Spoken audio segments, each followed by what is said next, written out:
Salutations à tous mes bien-aimés. Que le Seigneur, l'incomparable Jésus-Christ, nous fortifie, qu'il soit encore et toujours avec nous, mes frères. Eh bien, aimés, nous allons prier avant de commencer notre partage biblique. Prions au nom de Jésus, notre Seigneur. Incomparable Seigneur, nous te remercions parce que tu es le Maître, tu es Dieu. Il n'y a que toi, Seigneur Jésus-Christ, qui fortifie tes enfants. Merci pour le renouvellement que tu donnes à ton peuple, le renouvellement de la connaissance, de la sagesse, de l'intelligence, discernement et compréhension des Écritures. Sois encore avec nous, Père. Garde, protège toujours ton magnifique nom. Nous se prier, nous disons Amen. Mais bien, mais aujourd'hui, nous allons parler sur une parole que le Seigneur avait utilisée dans Matthieu chapitre 23, le verset 25 à 26. Si le frère Guy Philippe peut nous aider à la lecture biblique avant de commencer, mes bien-aimés. Oui, mon frère, merci. Matthieu, chapitre 23, Ah, verset 26. Matthieu, on prend 25. Non, bon, 23, tu as raison. Matthieu 23, on prend 25 à 26. Matthieu, chapitre 23, verset 23 25 à à 26. 26. Je lis au nom de Jésus. Malheur à vous, scribes et pharisiens hypocrites, parce que vous nettoyez le dehors de la coupe et du plat, et qu'au-dedans, ils sont pleins de rapines et d'intempérance. Pharisiens aveugles, nettoie premièrement l'intérieur de la coupe et du plat, afin que l'extérieur aussi devienne net. Amen. Gloire de Dieu. Merci, mes bien-aimés. Nous allons alors un peu décortiquer les paroles de notre Seigneur Jésus-Christ. On va parler sur nettoyer la coupe et alors, avant d'y mettre le vin ou de l'eau dans la coupe ou soit dans l'assiette. La Bible va nous aider. Mes bien-aimés, est-ce que parmi nous, nous avons une sœur, un frère qui a un cantique? Le nom de Jésus est si doux de Dieu, désarmant le courroux. Il nous appelle au rang de vos précieux nom de Jésus. Jésus, béni soit ton nom. Jésus, ô merveilleux don. Jésus, suprême rançon, sois adoré pour toujours. J'aime ce nom dans le chagrin, il me soutient sur le chemin. Sa musique incendie, il va précieux nom de Jésus. Jésus, tu es élevé. Jésus, sois adoré, mon Dieu. Jésus, suprême rançon, sois adoré pour toujours. J'aime le nom de mon Sauveur, car lui seul connaît tout mon cœur. Lui seul me rend plus que vainqueur, précieux nom de Jésus. Jésus, que tout genou fléchisse. Jésus, que nos cœurs t'adorent.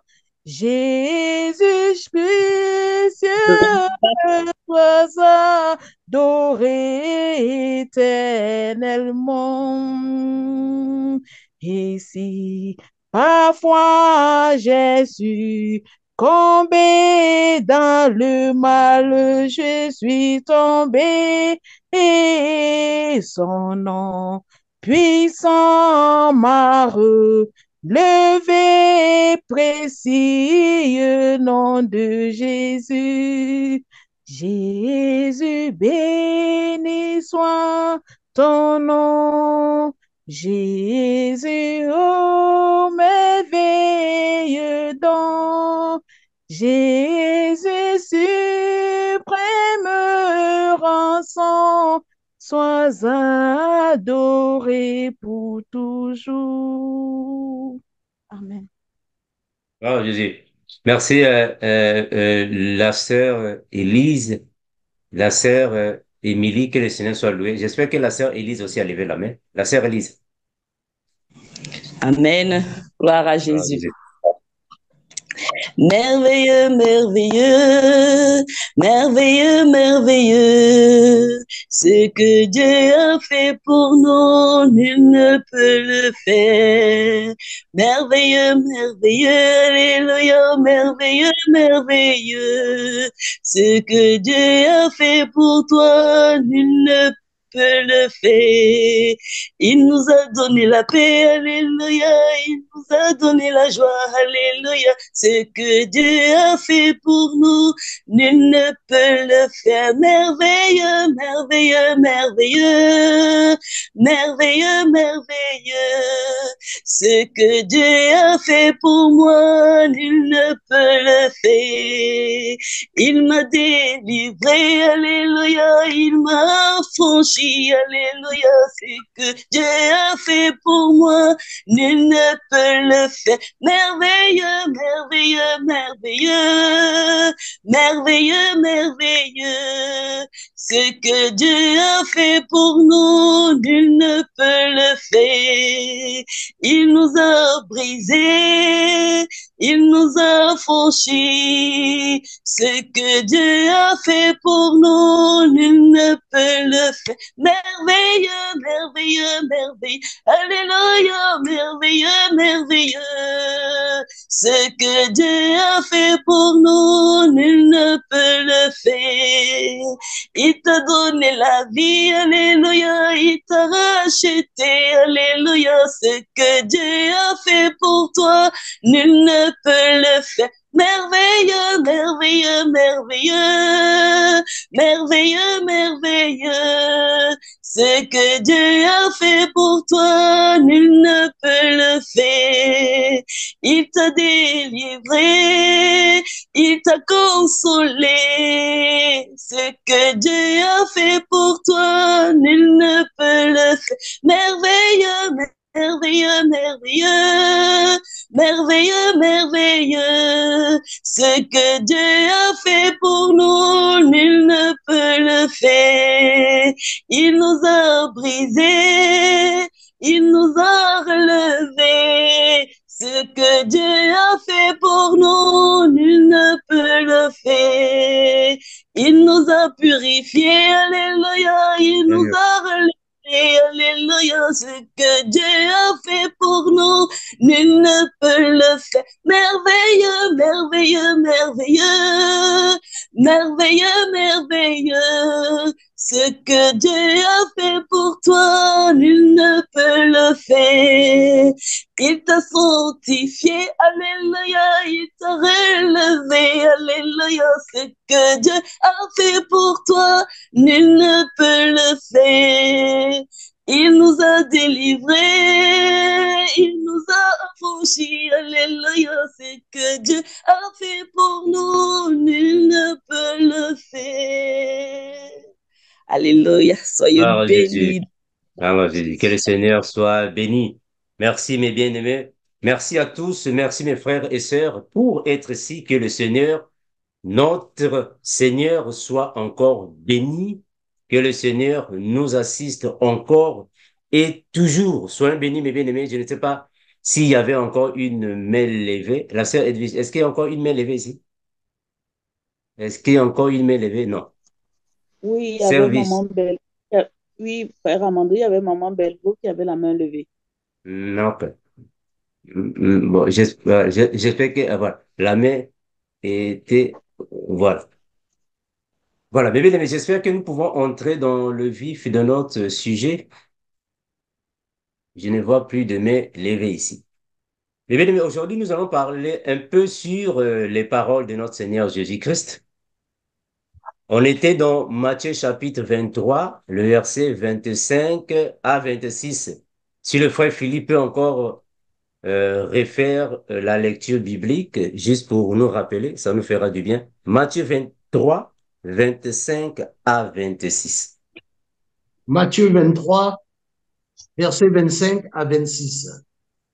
Malheur à vous, scribes et pharisiens, hypocrites, parce que vous nettoyez le dehors de la coupe et du plat, et qu'au-dedans, ils sont pleins de rapines et d'intempérance. Pharisiens aveugles, nettoie premièrement l'intérieur de la coupe et du plat, afin que l'extérieur aussi devienne net. Amen. Amen. Ouais. Merci, mes bien-aimés, d'être ici encore. Nous allons partager alors euh, les paroles du Seigneur.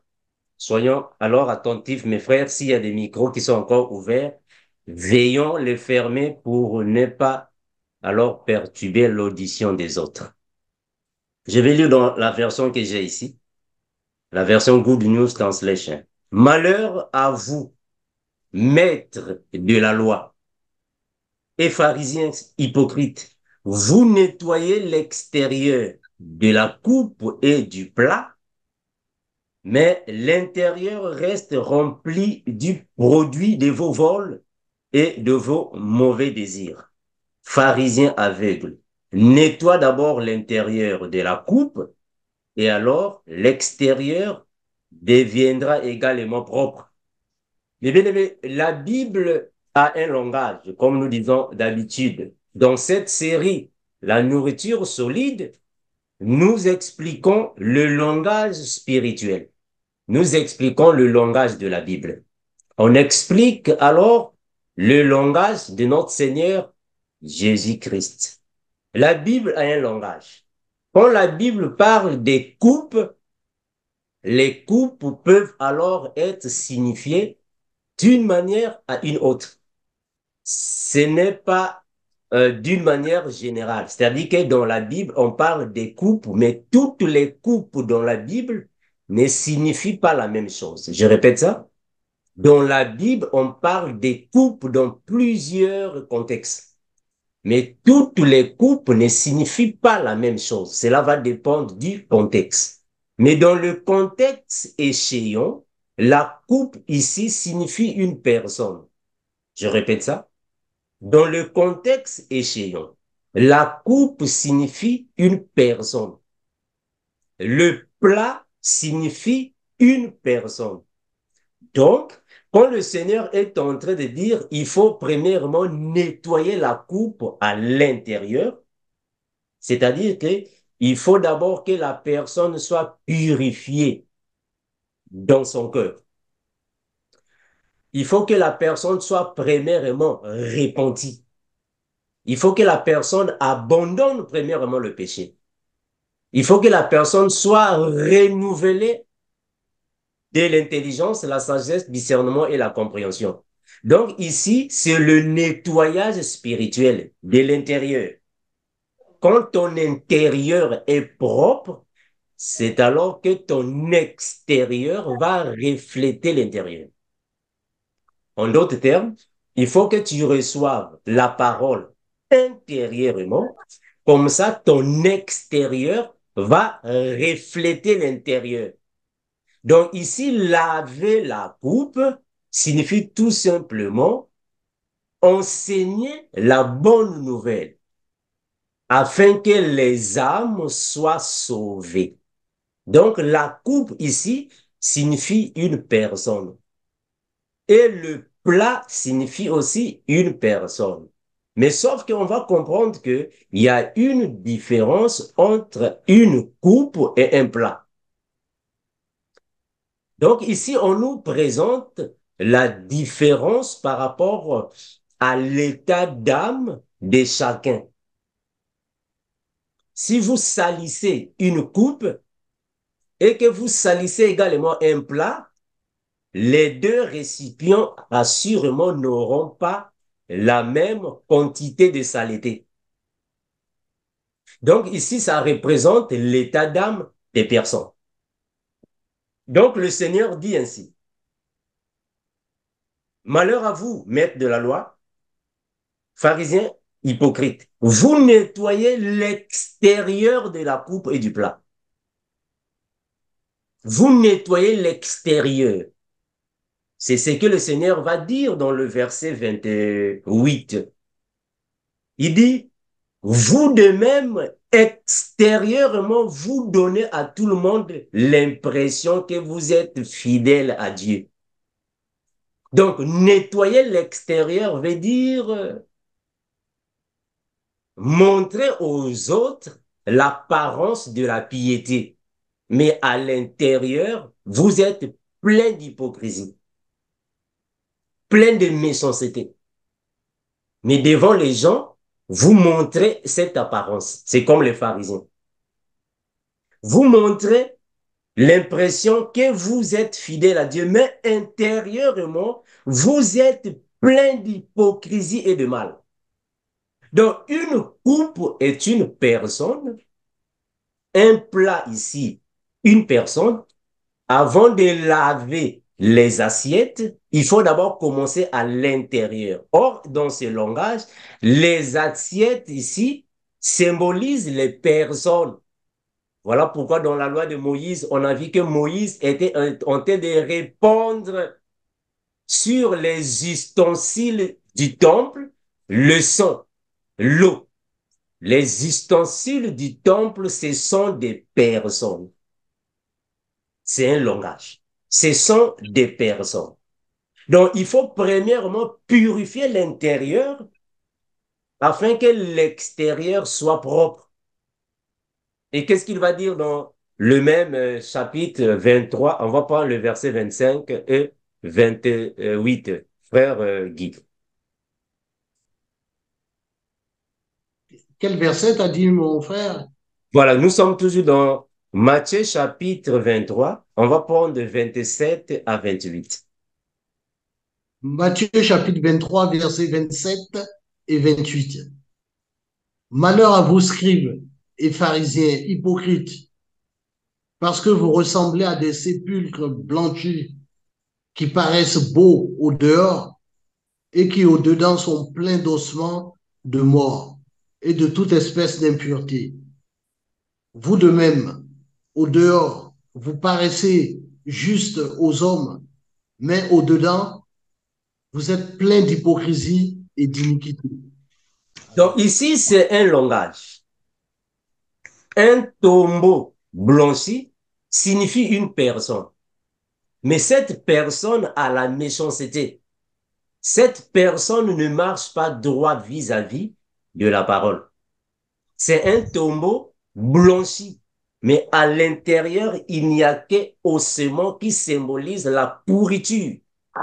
Je vais lire ça dans cette version. On dit ici, malheur à vous, maîtres de la loi et pharisiens hypocrites. Vous ressemblez à des tombeaux blanchis. Ce n'est pas une insulte. Il n'est pas en train d'insulter ici. C'est un langage. Vous ressemblez à des tombeaux blanchis. Vous ressemblez à des tombeaux blanchis qui paraissent beaux à l'extérieur, mais qui à l'intérieur sont pleins d'ossements de morts et de toutes sortes de pourritures. C'est ça qu'on appelle par l'apparence de la piété. L'apparence de la piété, c'est cette apparence-là que le faux prophète vient avec. Hein, vous le voyez avec les habits blancs. Vous le voyez avec les habits blancs. Vous le voyez avec les paroles douces. Mais Alors, au-dedans de lui, c'est autre chose. alléluia.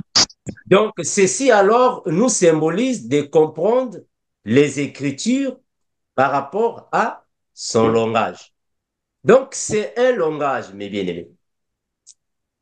Donc, avant de mettre du vin dans la coupe, il faut que la coupe soit propre. Il faut que la coupe là soit propre. La coupe doit être purifiée. Nettoyer ici signifie purifier, laver. Mais on ne peut que purifier par la parole. On ne peut que laver par la parole. Voilà pourquoi il n'y a que Jésus qui peut effacer le péché. Il peut ôter le péché. Il n'y a que lui. Donc, l'intérieur d'une personne ne peut qu'être purifié, lavé, sanctifié par la parole. C'est un langage. C'est un langage de la Bible. Parce que nous aussi, nous sommes des tombeaux. Mais en nous, nous avons un cadavre. Mais c'est un cadavre qui est vivant, qui n'est pas comme les autres. Voilà pourquoi le frère Paul dira, si je vis, ce n'est plus moi qui vis, mais c'est Christ qui vit en moi. Ah, donc, on comprend que il est mort, ressuscité, et il vit en nous. Donc, nous sommes comme les tombeaux qui se déplacent, mais en nous, il y a le ressuscité qui est là-bas. C'est un langage. Donc, ici, mes frères, il faut comprendre que la coupe est une personne. Un plat est une personne. Il faut purifier l'intérieur. Si ton intérieur n'est pas pur, ton extérieur peut refléter alors ce qui est très important. Voilà pourquoi dans Proverbe, on nous dira ainsi. Nous sommes dans Proverbe, Proverbe chapitre 14, le verset 1 à 2. Proverbe 14, 1 à 2. Que nous dit la Bible?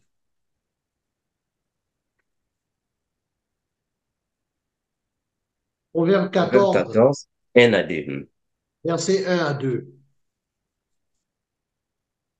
Et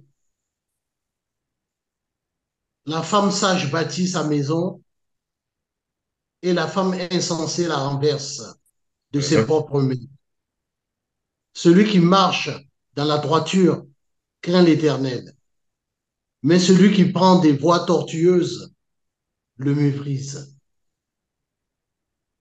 Mais bien, mais comprenons le langage de la Bible. Très important. La Bible a un langage. C'est très important, mes frères. La Bible a un langage. Il faut que nous puissions alors comprendre le langage de la Bible. La femme sage bâtit sa maison et la femme insensée la renverse de ses propres mains. On peut voir ce passage biblique selon la lettre. Mais spirituellement parlant, ça explique quelque chose. Une femme sage, c'est toute personne qui, son intérieur est propre. Bâtir sa maison, la maison signifie ton intérieur. La maison signifie ton extérieur. En d'autres termes, ta maison, c'est ton état d'âme. C'est ça la maison que toi, tu dois bâtir. Quand tu bâtis bien ta maison, tu es sage. Un sage, une femme sage, c'est cette femme qui bâtit sa maison. Bâtir ici la maison signifie prendre soin de ton âme, être purifié par la parole, sanctifié. Voilà pourquoi le Seigneur Jésus dira, détruisez ce temple et en 3 jours, je le relèverai. En d'autres termes, tuez ce corps, détruisez ma maison, mais je vais ressusciter. Donc le temple, c'est la maison, c'est le corps, c'est la personne, son état d'âme. Voilà pourquoi dans le verset 2, ici, il va dire ainsi. Celui qui marche dans la droiture craint l'Éternel. Ça, c'est une femme sage. Mais celui qui prend des voies tortueuses le méprise. Donc, il faut bâtir ta maison. Si tu n'es pas sage, tu vas renverser ta propre maison avec tes propres mains. Renverser ici signifie tout simplement ne pas respecter la parole. Toute personne qui vit dans le péché renverse sa maison. Toute personne qui est dans les voies tortueuses renverse sa maison. Ta maison à toi signifie ton état d'âme. Ta vie chrétienne, ta foi, c'est ta maison. Il faut prendre soin de ta maison. Très important. Voilà pourquoi le frère Paul dira dans Éphésiens chapitre 2, le verset 20 à 22. Il va dire quoi là-bas? Éphésiens. Il va dire quoi dans Éphésiens chapitre 2?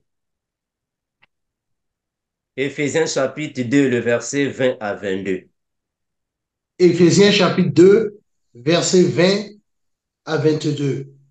Vous avez été édifiés sur le fondement des apôtres et des prophètes, Jésus-Christ lui-même étant la pierre angulaire. En lui, jusqu'à 22, mon frère, continue. 22. En lui, tout l'édifice bien coordonné s'élève pour être un temple saint dans le Seigneur. En lui, vous êtes aussi édifiés pour être une habitation de Dieu en esprit. Gloire à Jésus. Donc ici, le frère Paul est en train de nous dire que nous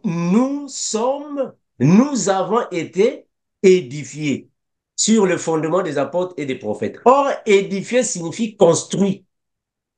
Donc, nous sommes construits, édifiés, fortifiés sur le fondement des apôtres et des prophètes. Jésus-Christ lui-même étant la pierre angulaire de cette maison-là. Donc, le corps de Christ est une maison. Le corps de Christ est une maison. La pierre qui sécurise cette maison, c'est Christ. Le verset 21, en lui, tout l'édifice, en d'autres termes, en lui, toute la maison, en lui, toute la construction, bien coordonnée, s'élève pour être un temple saint dans le Seigneur. Or, le temple, c'est la maison de Dieu. La maison de Dieu signifie les personnes. Donc, ici, la maison, c'est le corps de Christ. Ce sont les personnes. C'est nous qui formons la maison de Dieu parce que nous sommes les pierres vivantes. Donc, il faut premièrement purifier l'intérieur. Si l'intérieur est sale et que l'extérieur est propre, donc nous ne serons pas dignes devant le Seigneur. Donc, il faut premièrement laver l'intérieur avant d'y mettre le vin.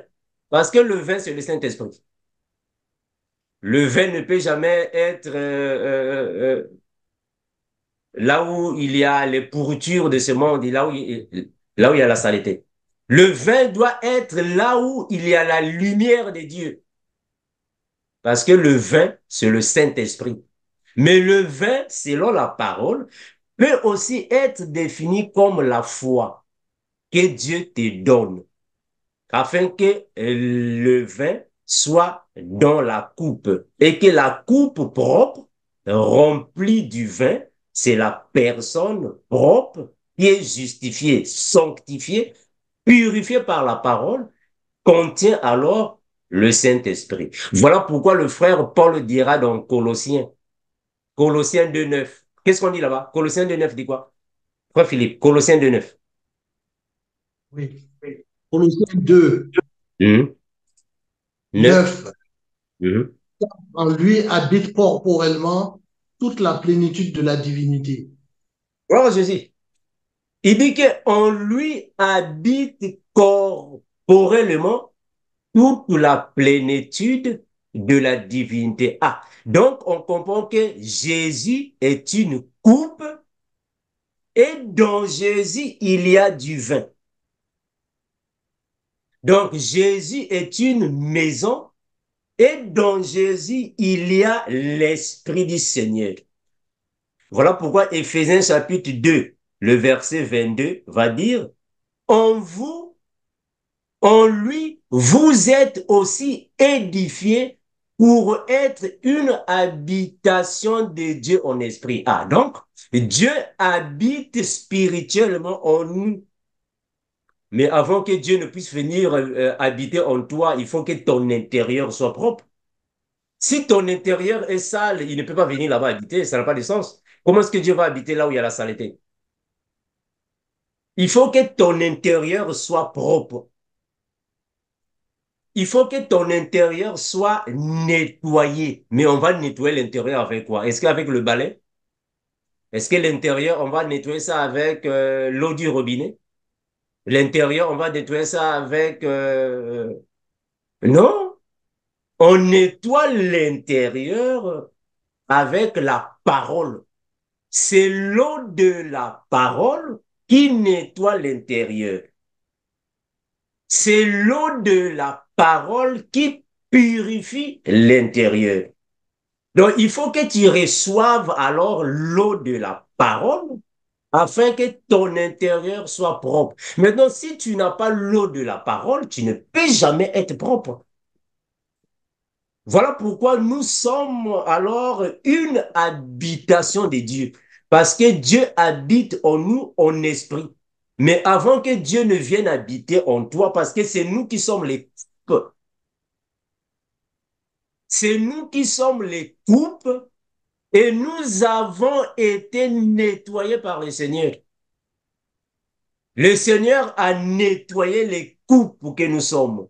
Voilà pourquoi le frère Paul dira, en Christ, il n'y a plus de condamnation. Ah, on comprend. Donc, avant Christ, il y avait des condamnations en nous, mais quand il vient, il a nettoyé les condamnations et il a pris place. Ah, voilà. Donc, les condamnations sont les saletés de la coupe. Donc, la coupe, c'est la personne. Les condamnations sont là-bas. Les malédictions sont là-bas. Les mauvaises pensées sont à l'intérieur. Toutes les méchancetés de ce monde à l'intérieur. La convoitise de la chair à l'intérieur. L'impudicité à l'intérieur. Tout ce qui est méchanceté à l'intérieur. Et quand il vient, il va nettoyer la coupe afin qu'il puisse prendre place. Voilà. Donc, Christ habite en nous. Parce que nous sommes la coupe et le vin est dans la coupe. Nous sommes dans 1 Corinthiens chapitre 6, le verset 12. 1 Corinthiens 6, 12. Que nous dit la Bible? 1 Corinthiens chapitre 6, Le au verset verset 12. tout m'est permis, Non, mais 1 tout, Corinthiens 6, 12. Tu es là? Ah, voilà, go. Vas-y, c'est mon bien bien. ça, Voilà. 1 Corinthiens 12, Mhm. tout m'est permis, mais tout n'est pas utile. Gloire à Tout Jésus. m'est permis, mais je ne me laisserai asservir par quoi que ce soit. Gloire à Jésus. Donc, toi qui es enfant de Dieu, tu ne peux jamais te laisser à toutes choses parce qu'il y a le Saint-Esprit en toi. Puisque tu es enfant de Dieu, il faut savoir ce que tu peux faire et ce que tu ne peux pas faire. Parce que tu as l'Esprit de Dieu en toi. Tu es comblé de l'Esprit du Seigneur. Tu es une habitation. Donc, il ne faut jamais dire non, bon, ça c'est permis. Mais est-ce que je peux le faire? Oui, c'est permis, mais ça va me servir à quoi? Oui, c'est permis, mais ça va m'amener où? Ça va m'amener où? Donc, c'est à toi à voir ce que tu peux faire et ce que tu ne peux pas faire. Bon, mes frères Armand, c'est permis dans la Bible. On a permis ça dans la Bible. Oui, c'est permis. Maintenant, toi qui es chrétien, bien que c'est permis, mais ça va te donner quoi? Est-ce que c'est utile? Par rapport à quoi? Ça te donne. C'est ça le chrétien. Donc, il faut être une personne renouvelée. Si tu n'es pas renouvelé, bon, comme c'est permis, bon, on va commencer à faire. Non, non, non, non. Toi, tu es une personne qui a une intelligence, une sagesse renouvelée. Parce que tu es une habitation de Dieu. Le Seigneur habite en toi. 1 Corinthiens 3, 13 nous dit quoi? 1 Corinthiens 3, 13, frère Philippe. 1 Corinthiens 3, Hum, verset 13. hum. Le jour le fera connaître parce qu'elle se révélera dans le feu, et le feu éprouvera ce qu'est l'œuvre de chacun. Voilà. Est-ce que vous voyez ça, mes frères? Donc, la parole est claire de déclarer tout ce qu'il est là-bas en train de dire. Toute personne dont l'intérieur est propre, ça ne sert pas de nous dire ça. Ton extérieur le dira. Voilà pourquoi la Bible dira, on reconnaît un arbre par ses fruits. Donc, même si tu venais propre devant tout le monde, mais puisque ton intérieur est sale, on saura que tu es sale.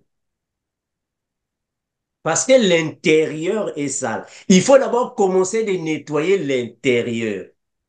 Et donc, même si tu peux venir devant les gens avec une robe blanche, voilà, moi je suis dans la sainteté, ma robe est blanche, j'ai le dépouillement par rapport à mes habits. L'intérieur va nous révéler ton extérieur. On saura. Donc, il faut premièrement nettoyer l'intérieur avant que ton extérieur puisse être agréable aux hommes. Parce que nous sommes une habitation de Dieu. Le Seigneur habite en nous. Et nous devons alors fournir ou produire les fruits dignes de repentance. Nous sommes dans 1 Corinthiens chapitre 6, le verset 19. 1 1 Corinthiens Cor- 6, 19. Mhm. 1 Corinthiens chapitre 6, Le verset verset 19. 9. Ne savez-vous pas que votre corps est le temple du Saint-Esprit qui est en vous, que Mhm. vous avez reçu de Dieu et que vous ne vous appartenez point à vous-même? Gloire à Jésus. La Bible est claire de le dire. Ne savez-vous pas que votre corps est le temple du Saint-Esprit qui est en vous et que vous avez reçu de Dieu et que vous ne vous appartenez point à vous-même. Donc, nous avons reçu l'Esprit et cet Esprit est en nous. Pourquoi? Mais parce que nous sommes des couples propres, nous sommes des couples qui avaient été nettoyés par le Seigneur et il habite en nous.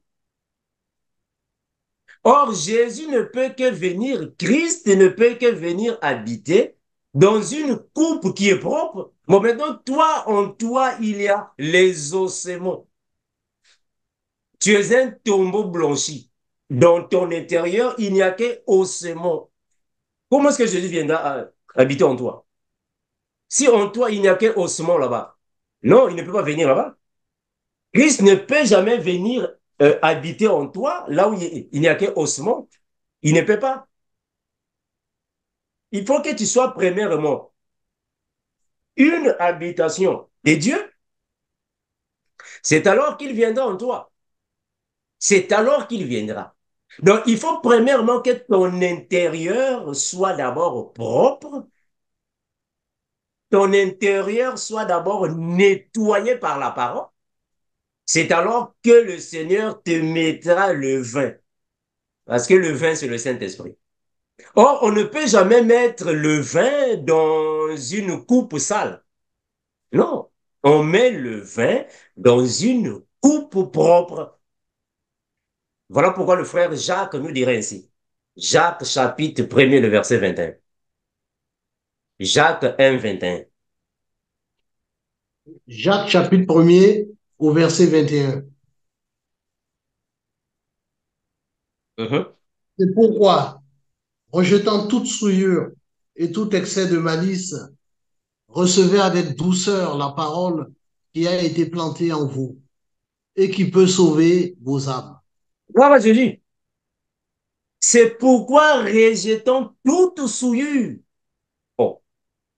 En d'autres termes, il faut que la coupe que tu es ne puisse avoir aucune trace de méchanceté, de péché, de souillure. Donc, une coupe sale signifie une personne qui est dans le péché.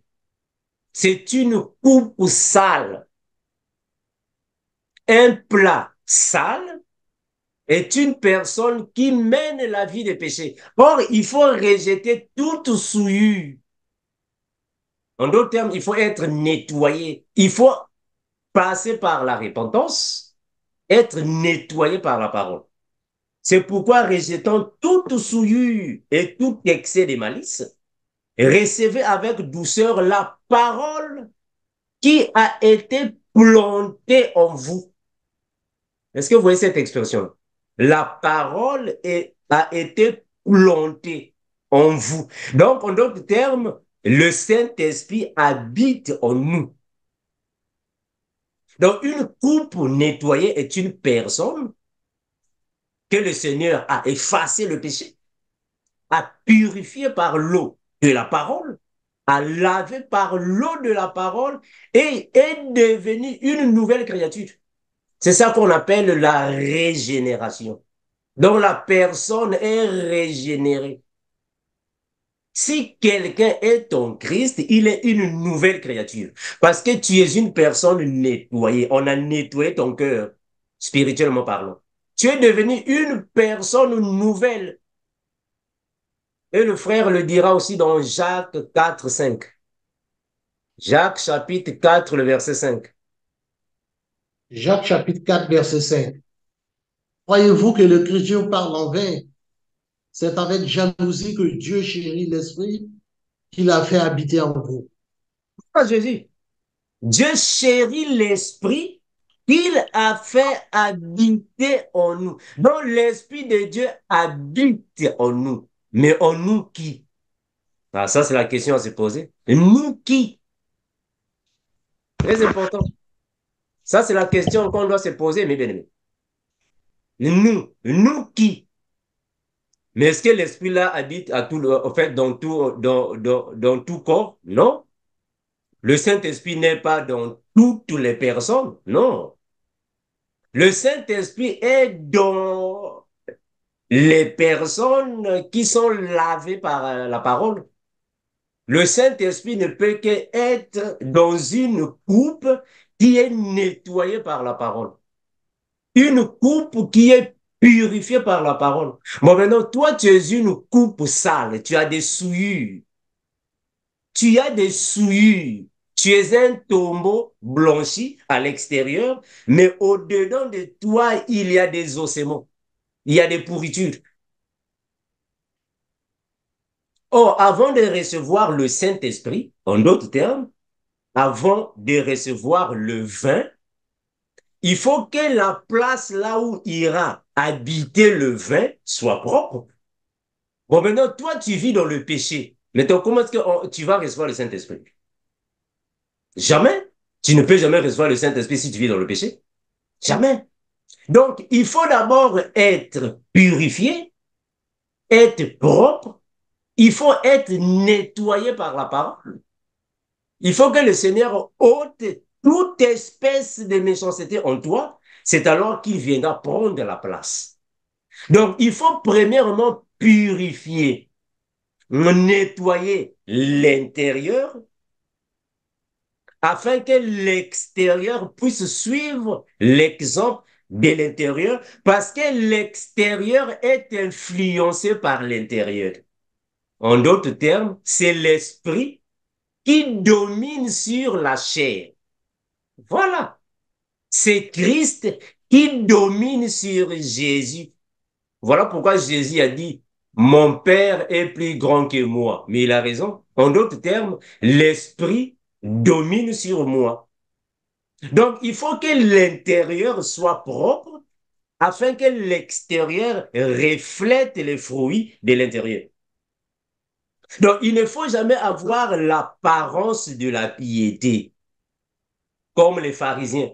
Les pharisiens avaient l'apparence de la piété, c'est-à-dire que devant les gens, ils ont l'impression que, bon, il n'y a que nous qui respectons la parole. Et il n'y a que nous qui sommes les enfants de Dieu. C'est ce qui se passe aujourd'hui avec plusieurs, soi-disant, hommes de Dieu. Il y a plusieurs pasteurs, apôtres, prophètes, docteurs, évangélistes, qui ont l'apparence de la piété. Et comme vous allez le voir, vous allez dire que réellement, ça c'est un vrai homme, un vrai homme de Dieu. C'est un vrai homme de Dieu, ce monsieur-là. Et voilà. Comme vous le voyez là, il parle avec douceur, comme le faux prophète, qui a deux cornes. Il vient avec deux cornes, mais il parle avec toute sa douceur. Ça, c'est l'apparence de la piété. C'est-à-dire que ce sont des tombeaux blanchis. À l'intérieur, il y a plus de choses là-bas de méchanceté. C'est ce qui se passe aujourd'hui avec plusieurs hommes de Dieu, les soi-disant hommes de Dieu. Comme vous allez le voir à la télé là, il parle avec douceur. Il vient à vous avec des paroles de flatterie. Et vous allez voir que c'est comme si c'est quelqu'un qui réellement marche dans la crainte de Dieu. Mais regardez les fruits, regardez ces fruits. C'est un papayer, mais il est tenté de donner les goyaves. Il donne les goyaves. Oh, mais comment est-ce que toi, tu es papayer, mais tu donnes les goyaves? C'est un manguier, soi-disant c'est un manguier, mais il est en train de donner les figues. Non, comment est-ce qu'un manguier va donner les figues? Donc, l'intérieur doit être propre afin que l'extérieur soit aussi propre comme l'intérieur. Mais les pharisiens de leur époque, qui sont les soi-disant hommes de Dieu de notre époque, qui sont aussi comme les pharisiens modernes. Ils donnent l'impression que ce sont les vrais enfants de Dieu. Ils viennent devant vous avec les habits blancs. Voilà, nous avons les habits blancs. Voilà pourquoi dans plusieurs assemblées, vous voyez, tout le monde est là-bas en habit blanc. Et ils ont tous les habits blancs avec les bougies à la main. Et voilà, habits blancs, bougies à la main. Mais ce qu'ils font en secret, ce qu'ils font en secret, nous sommes dans Apocalypse. Apocalypse chapitre 13. Apocalypse chapitre 13, on va seulement prendre le verset 11. Toi, Philippe, qu'est-ce que tu as dans ta version? Apocalypse Apocalypse. 13, verset 11.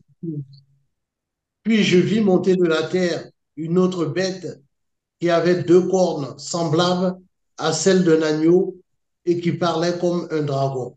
Voilà. Répète ça, mon bien-aimé, s'il te plaît. Puis je vis monter de la terre une autre bête qui avait deux cornes semblables à celles d'un agneau et qui parlait comme un dragon. Voilà. Est-ce que vous voyez ça, mes bien-aimés? La Bible est claire, hein? La Bible est claire qu'elle. Est-ce que vous voyez ça? C'est clair. Il dit ainsi. Puis je vis monter de la terre une autre bête qui avait deux cornes à celle d'un agneau. On n'a pas dit qu'elle avait deux cornes à celle d'un bouc. Non. Deux cornes à celle d'un porc. Non. On dit deux cornes à celle d'un agneau. C'est-à-dire qu'il vient là avec l'apparence de la piété. Hein. Voilà, vraiment, réellement, c'est la piété. Il vient là avec deux cornes, celle d'un agneau. Mais, malheureusement, il parle comme un dragon. Oh, mais comment est-ce qu'un agneau va parler comme un dragon? Ah, donc, on comprend ici que son intérieur, il a le dragon à l'intérieur. Mais quand il vient parler avec la piété, l'apparence de la piété. C'est quand une personne douce, il vient devant vous avec les habits blancs. Vous allez le voir, ah, il vient avec les habits blancs. C'est une personne qui est dans la sainteté. Mais il vous dit non, il faut baptiser, il faut accepter le mariage de ces personnes là-bas. Oh, mais toi, tu viens devant nous avec les habits blancs, tu vas encore nous dire de baptiser, de prier, de bénir, d'accepter ces personnes là-bas. Ça, c'est la parole de la piété. C'est la même chose qui se passe dans Matthieu 23. Donc, plusieurs personnes sont soi-disant les hommes de Dieu. Il y a même des chrétiens qui sont comme ça. Non, bon, il est soi-disant chrétien. Elle est soi-disant chrétienne. Donc, quand elle est ici parmi nous, bon, moi, si je suis chrétienne, elle vient là avec l'autre là, elle le voile. Elle est bien couverte. Non, il faut vivre dans le dépouillement. La personne est bien couverte. Bon, elle est là. C'est comme si c'est que même ses fruits ne correspondent pas aux enfants de Dieu. Donc, une coupe doit être purifiée par la parole, lavée par l'eau de la parole, ôtée de toute souillure de ce monde, afin d'être alors une nouvelle créature. Il faut premièrement laver l'intérieur. Quand ton intérieur est bien lavé, bien purifié, bien nettoyé, c'est alors que l'extérieur va refléter l'intérieur. Parce qu'on reconnaît l'arbre à ses fruits. On reconnaîtra toujours qu'ici, il y a le vrai, ici, il y a le faux. Le frère Philippe va nous relire nos passages. Matthieu chapitre 23, le verset 25 à 28. Matthieu, chapitre 23, verset 25 à 28. Malheur à vous, scribes et pharisiens, hypocrites, parce que vous nettoyez le dehors de la coupe et du plat, et qu'au-dedans ils sont pleins de rapines et d'intempérance. Pharisiens aveugles, nettoyez premièrement l'intérieur de la coupe et du plat, afin que l'extérieur aussi devienne net. Malheur à vous, scribes et pharisiens hypocrites, parce que vous ressemblez à des sépulcres blanchis qui paraissent beaux au dehors et qui paraissent beaux au dehors et qui, au-dedans, sont pleins d'ossements de mort et de toute espèce d'impureté. Vous de même, au dehors, vous paraissez juste aux hommes, mais au-dedans, vous êtes plein d'hypocrisie et d'iniquité. Merci frère Philippe pour la lecture. Mais bien aimé, que le Seigneur nous renouvelle la sagesse, l'intelligence, le discernement, la compréhension des Écritures. Que le Seigneur nous fortifie et qu'il nous conduit toujours dans ses voies. Un enfant de Dieu ne peut jamais avoir l'intérieur sale, mais l'extérieur, tu es propre. Il faut commencer à l'intérieur. Il faut que ton intérieur soit propre. En d'autres termes, il faut être sincèrement circoncis du cœur. Il faut être régénéré par la parole, être renouvelé par le Seigneur Jésus-Christ. Quand ton intérieur est propre, ton extérieur va refléter l'intérieur. Il ne faut jamais être propre extérieurement. Ça va rien te servir. Si tu es propre extérieurement, mais ton intérieur ne reflète pas la sainteté, la sanctification, ne reflète pas la vie de Dieu, cela ne te servira à rien, mes bien-aimés. Il faut laver la coupe à l'intérieur premièrement, après l'extérieur. C'est alors que nous serons tous agréables au Seigneur. Que le Seigneur nous aide, nous fortifie. Que le renouvellement de la compréhension des Écritures nous soit donné. Que le renouvellement de la sagesse, intelligence, discernement soit notre partage. Père, nous te remercions, toi qui bénis tes enfants. Merci incomparable Seigneur, parce qu'il n'y a que toi qui fortifie, qui renouvelle la compréhension de tes enfants. qui renouvelle, Père éternel, notre esprit, qui renouvelle tout ce que tu nous as donné, afin que nous soyons toujours dignes devant ta face. Béni garde, Père, ton magnifique nom, Seigneur Jésus, nous avons prié et nous disons Amen.